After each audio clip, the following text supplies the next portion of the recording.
किस श्राप के कारण स्त्रियों को मासिक धर्म आता है? आखिर स्त्रियों को मासिक धर्म क्यों आता है?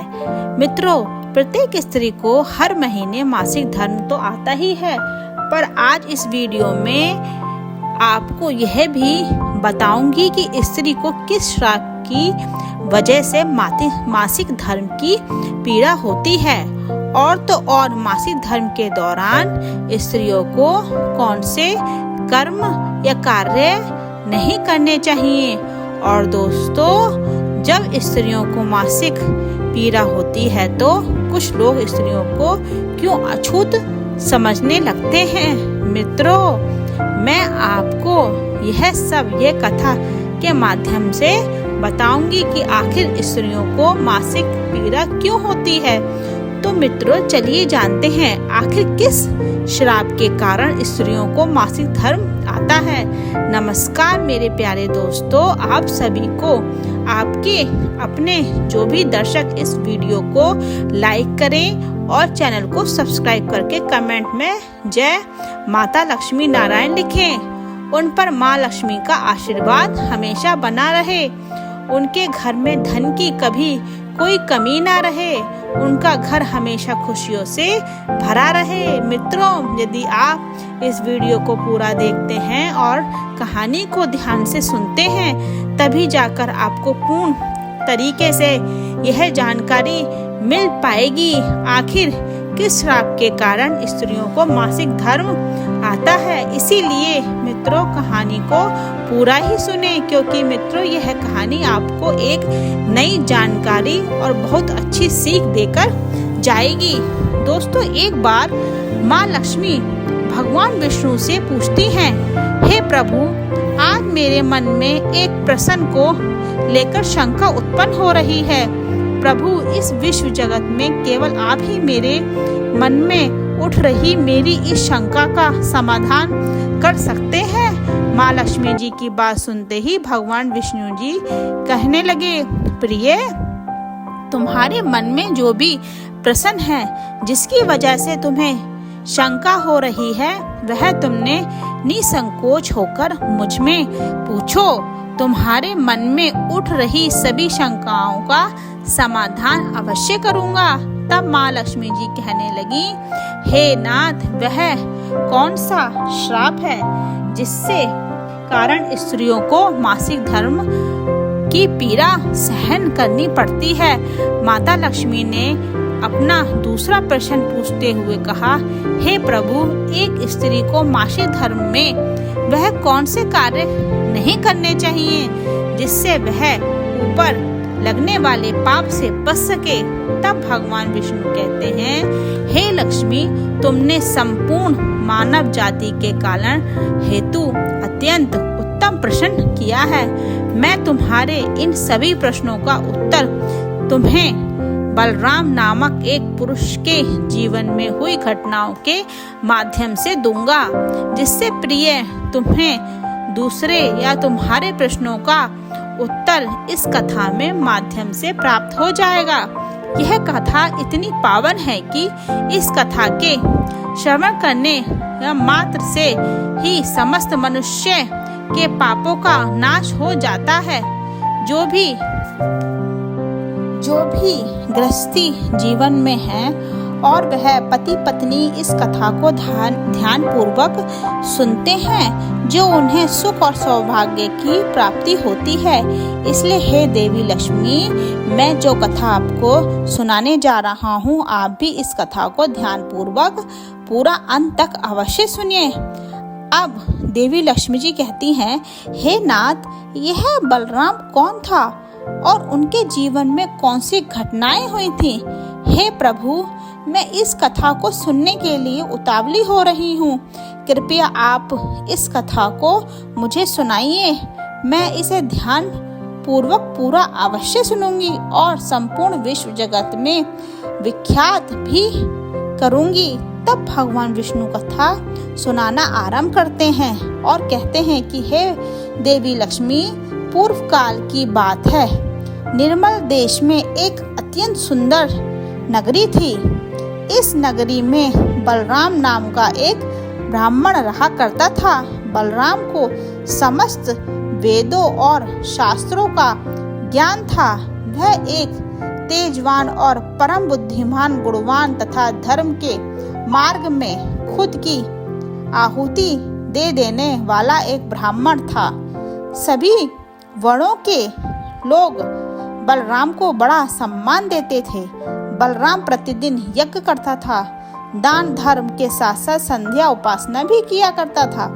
बलराम पशु, पुत्र, बंधु बांधवा तथा धन संपत्ति से संपन्न थे। बलराम की पत्नी का नाम गायत्री था। वह भी अत्यंत चरित्रवान, गुणवान तथा प्रतिव्रता, धर्म का पालन करने वाली स्त्री थी। एक दिन बलराम और उसकी पत्नी गायत्री ने मिलकर अपने घर पर सत्यनारायण भगवान की पूजा रखी और सभी ब्राह्मणों को स्वयं जाकर निमंत्रण दिया। साथ ही नगर में निवास करने वाले समस्त मनुष्य को उसने पूजा के लिए बुलाया। बलराम की पत्नी गायत्री ने अपने घर पर अनेक प्रकार का भोजन भी बनाया था और सभी को भोजन के लिए बुलाया। उसके बाद पूजा के दिन समस्त ब्राह्मण उसके घर पर पधारे। बलराम ने सभी ब्राह्मणों को विधि पूर्वक पूजन किया और उन सभी का बड़े ही प्रेम से के साथ आदर सत्कार किया। और फिर बलराम ने सभी ब्राह्मणों को घर के अंदर बुलाया और उन्हें आसन देकर प्रेम के साथ बैठाकर भोजन कराया। ब्राह्मणों को भोजन करा के उनकी भूख की तृप्ति समाप्त करने के बाद बलराम ने भगवान का स्मरण करते हुए जिन जिन को बलराम ने बुलाया था उन सभी को वस्त्र आदि का दान करके विदा किया। वे सभी ब्राह्मण भगवान बलराम को आशीर्वाद देकर वहां से प्रस्थान कर गए। उसके बाद बलराम ने अपने परिवार के सभी मित्रों, बंधु तथा अनेक भूखे लोगों को भोजन करवाया। इस प्रकार से बलराम ने सभी को भोजन कराकर और पूजा संपन्न करके सभी को विदा करके जब बलराम अपने घर के द्वार के सामने गया तो उसने देखा कि उसके घर के सामने एक कुत्ता और सूअर आपस में कुछ बात कर रहे थे। जब ब्राह्मण बलवान ने उस कुत्ता और सूअर की पूरी बात सुन ली तो वह बलराम को बड़ा आश्चर्य हुआ। वह कुत्ता और सूअर उसके माता पिता ही थे जो पिछले जन्म के पापों के कारण इस जन्म में कुत्ता और सूअर बन गए हैं। तब वह ब्रह्मा बलराम ही मन में सोचने लगा, यह दोनों तो राक्षस मेरे माता पिता हैं, साक्षात मेरे माता पिता हैं जो मेरे घर पर पशु बनकर आए हैं। भगवान ने किस कारण से इन दोनों को पशु बना दिया है? किस पाप के कारण मेरे माता पिता को यह पशु का शरीर प्राप्त हुआ है? बलराम ने सोचा कि अब मैं इनके द्वारा उद्धार के लिए क्या करूं? इस प्रकार विचार करते हुए बलराम को रात भर नींद नहीं आई और वह रात भर भगवान का स्मरण करते हुए वह सोच विचार करने लगा। उसने सोचा कि मैं अपने माता पिता की मुक्ति के लिए क्या करूं? तब उसे याद आया कि मेरे माता पिता की आत्मा की मुक्ति का उपाय केवल मुनि वशिष्ठ जी ही बता सकते हैं। सुबह होते ही बलराम ने स्नान आदि कार्य संपन्न करके मुनि वशिष्ठ जी से मिलने के लिए उनके आश्रम पर जा पहुंचा। आश्रम के अंदर प्रवेश करते ही मुनि वशिष्ठ जी ने बलराम का स्वागत किया और वशिष्ठ जी ने बलराम से कहने लगे, ब्राह्मण श्रेष्ठ, आप आज किस कारण से हमारे आश्रम में पधारे हैं? आप बड़े ही दुखी दिख रहे हैं। आपके दुख का कारण क्या है? बलराम कहता है, हे मुनिवर, आपको मेरा प्रेम भरा प्रणाम है। मुनिवर, आज आपके दर्शन मात्र से मेरा जन्म सफल हो गया है। परंतु मुनिवर, यहाँ आज मैं आपके पास अपनी एक शंका को लेकर आया हूँ। कृपया आप ही अब मुझे इस दुख से बाहर निकालें। हे प्रभु, मुझे इस शंका से आजाद कीजिए। हे अत्यंत दुखी और दुर्लभ हो गया हूँ।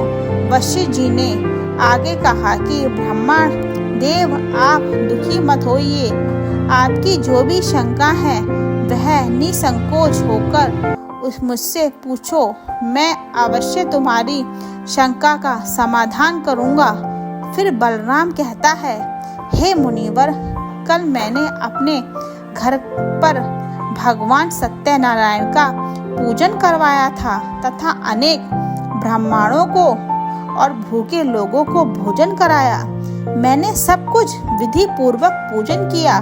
फिर जब मैं अपने घर के बाहर अपने मेहमानों को अपने द्वार तक छोड़ने आया तो मैंने देखा कि मेरे द्वार पर एक कुत्ता और एक सुअर दोनों मेरे घर के सामने खड़े हैं होकर बात कर रहे थे। सबसे पहले तो वह कुत्ता उस सुअर से इस प्रकार से कहने लगा कि देखो, आज कैसी घटना घटी। हमारे पुत्र के घर में ब्रह्मा के भोज के लिए जो दूध रखा था, एक सांप ने उस दूध के बर्तन में अपना विष उगल दिया था, जिसे देखकर मुझे बड़ी चिंता होने लगी, क्योंकि उसी दूध से भोजन बनने वाला था। अगर मेरे पुत्र के घर पर उस विषैले दूध से कुछ बनाया जाता और सभी लोग उस दूध को खा लेते तो उन सबकी मृत्यु हो जाती।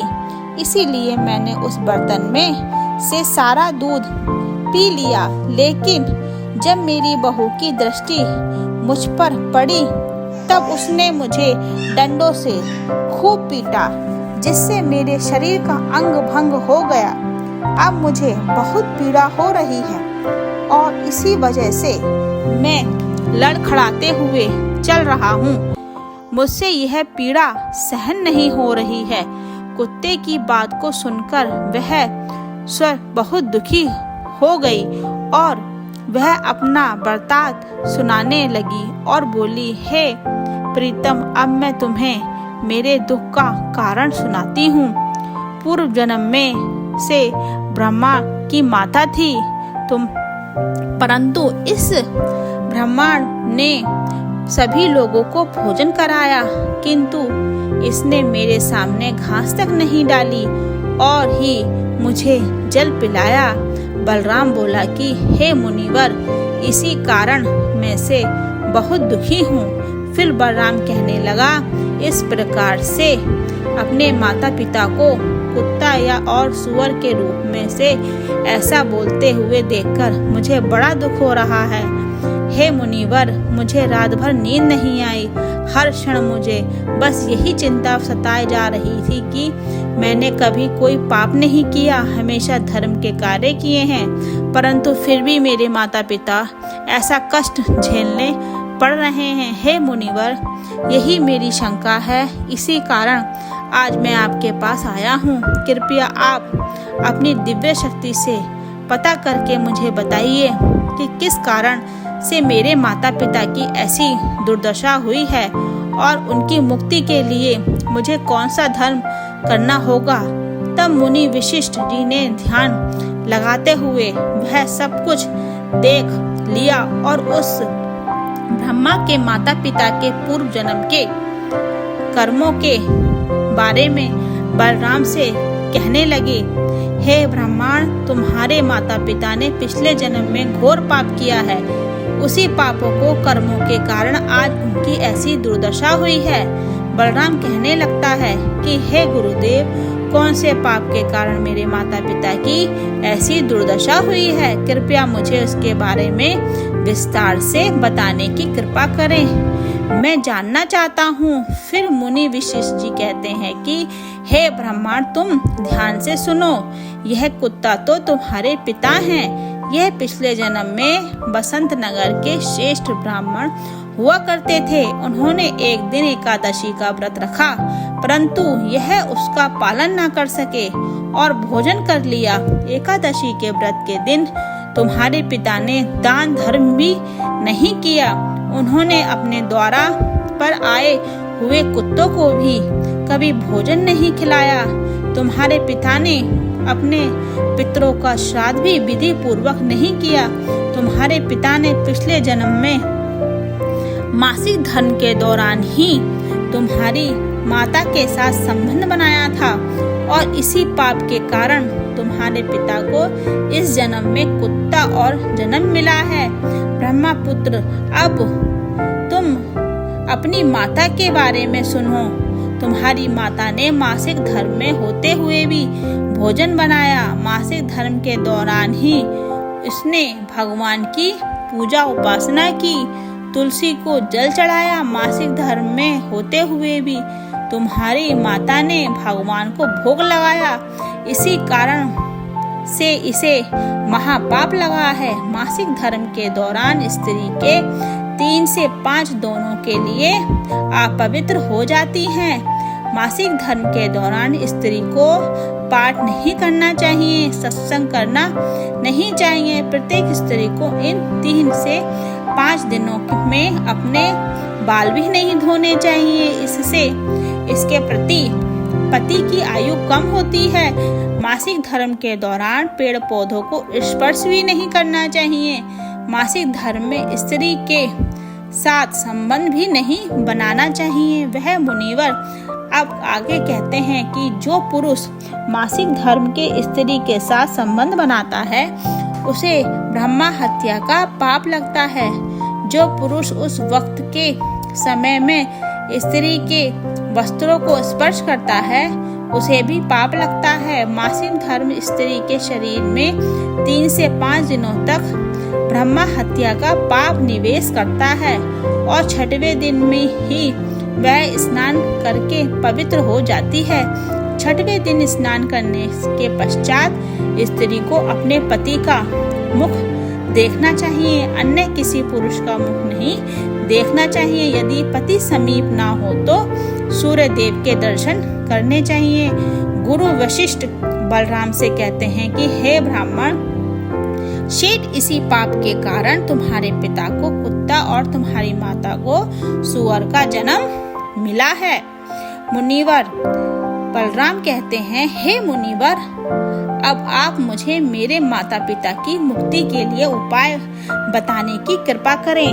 तब वशिष्ठ जी अपनी दिव्य दृष्टि से इसका मार्ग भी देख लेते हैं और कहते हैं कि हे ब्राह्मण, तुम किसी भी अमावस्या के दिन माता पिता की मुक्ति के लिए श्राद्ध तथा तर्पण करो और दान धर्म करो, गाय की सेवा करो, गौ माता को भोग लगाओ और अपने माता पिता की मुक्ति के लिए भगवान से प्रार्थना करो। बलराम जैसा वशिष्ठ जी कहते हैं वैसा ही करता है और फिर उसके माता पिता को समस्त पापों से मुक्ति मिलती है। अब भगवान विष्णु देवी लक्ष्मी जी से कहते हैं कि हे देवी, अब मैंने तुम्हें राजस्वला स्त्री को कौन से कार्य नहीं करने चाहिए इस विषय में तो बता दिया है। हे देवी, अब मैं तुम्हें बताता हूँ कि किस श्राप के कारण प्रत्येक स्त्री जाति को मासिक धर्म की कठोर पीड़ा को सहन करना पड़ता है। तब माँ लक्ष्मी जी बोली, हे नाथ, आपके इस प्रश्न के उत्तर से प्रत्येक स्त्री जाति की रक्षा होगी। मैं स्वयं उनके साथ रहकर उनको इस विषय में मार्ग प्रदान करूंगी। तब भगवान विष्णु जी कहते हैं, हे देवी, ठीक है, मैं तुम्हें इस प्रश्न का उत्तर भी दे देता हूँ। प्राचीन में काल के नाम का एक प्रसिद्ध दानव हुआ करता था। दानव होने के कारण उनका स्वभाव दानवी प्रवृत्ति का था और वह हमेशा ही युद्ध करने के लिए तत्पर रहते थे। फिर अचानक से एक दिन सभी दानव वृत्रासुर दानव के साथ मिलकर स्वर्ग लोक पर आक्रमण करने लगते हैं। उन असुरों के पास भयंकर शक्तिशाली अस्त्र भंजर थे, खंजर थे, जिसका सभी देवता सामना नहीं कर सके और स्वर्ग लोक में भागकर महादेव के पास आ गए और फिर उन्होंने ब्रह्मा जी को सब कुछ कह सुनाया। तब ब्रह्मदेव ने उन्हें असुरों को परास्त करने का उपाय बताते हुए कहा कि हे इंद्र, तुम इस क्षण महर्षि है दधीच के पास चले जाओ। वे तुम्हें अपनी शरीर की हड्डियों से तुम्हें अस्त्र शस्त्र प्रदान करेंगे और तुम्हें उन्हीं अस्त्रों का प्रयोग करके वृत्रासुर का वध कर सकोगे। फिर सभी देवता महर्षि दधीच के आश्रम पर जाते हैं और वे सभी उनसे प्रार्थना करते हैं और महर्षि दधीच से अस्त्र प्रदान करने की विनती करते हैं। फिर संसार के कल्याण के लिए महर्षि दधीच अपने ही शरीर की हड्डियों से अस्त्र का निर्माण करते हैं। उन्हीं अस्त्रों में से एक ब्रज नाम का अस्त्र होता है, जिस अस्त्र को देवराज इंद्र धारण कर लेते हैं और फिर से सभी देवतागण वृत्रासुर के साथ युद्ध करने के लिए निकल जाते हैं। उसके उपरांत देवताओं और दानवों के बीच भीषण युद्ध होता है। सभी देवी देवताएं आकाश में दानवों से युद्ध करने के लिए एकत्रित हो जाते हैं, उन सभी पर प्रहार करने के लगते हैं। इन दिनों तक इस प्रकार से दैत्यों और देवताओं के बीच में भीषण युद्ध चलता है। फिर देवताओं इंद्र और वृत्रासुर आमने सामने आ जाते हैं। दोनों के बीच युद्ध होता है और देवराज इंद्र अपने ब्रज का प्रहार करके वृत्रासुर को मार डालते हैं। उसके शरीर में एक बार ब्रह्मा हत्या वास करती थी। वह उस दानव वृत्रासुर की मृत्यु होते ही उसके शरीर में ब्रह्मा हत्या बाहर निकलती है और इंद्र का पीछा करने लगती है। फिर वह ब्रह्मा हत्या देवराज इंद्र के शरीर में प्रवेश कर लेती है, जिसमें इंद्र को ब्रह्मा हत्या का पाप लगता है। देवराज इंद्र ब्रह्मादेव के पास जाते हैं और उनसे ब्रह्मादेव हत्या से छुटकारा पाने का ब्रह्मा का उपाय पूछते हैं। ब्रह्मादेव उस ब्रह्मा हत्या को इंद्र के शरीर से निकालने की आज्ञा देते हैं और वह ब्रह्मा हत्या इंद्र के शरीर से बाहर निकलकर ब्रह्मादेव से कहने लगती है, हे परमात्मा ब्रह्मादेव, अभी तक वृत्रासुर के शरीर में निवास कर रही थी क्योंकि उसने अनेक ब्राह्मणों की हत्या की थी। जब इंद्र ने वृत्रासुर की हत्या की तो मैं इंद्र के शरीर में वास करने लगी। अब आप ही मुझे कोई उचित स्थान दीजिए जहां मैं रहकर सकूं। फिर ब्रह्मादेव कहते हैं, ब्रह्मा हत्या मैं तुम्हें उचित स्थान देता हूँ। ब्रह्मादेव ने ब्रह्मा हत्या के 4 भाग कर दिए और कहा, ब्रह्मा हत्या तुम्हारा 1/4 भाग अग्नि के भीतर रहेगा, क्योंकि जो भी मनुष्य अग्नि को आहुति नहीं देगा तुम उसके शरीर में प्रवेश कर लेना।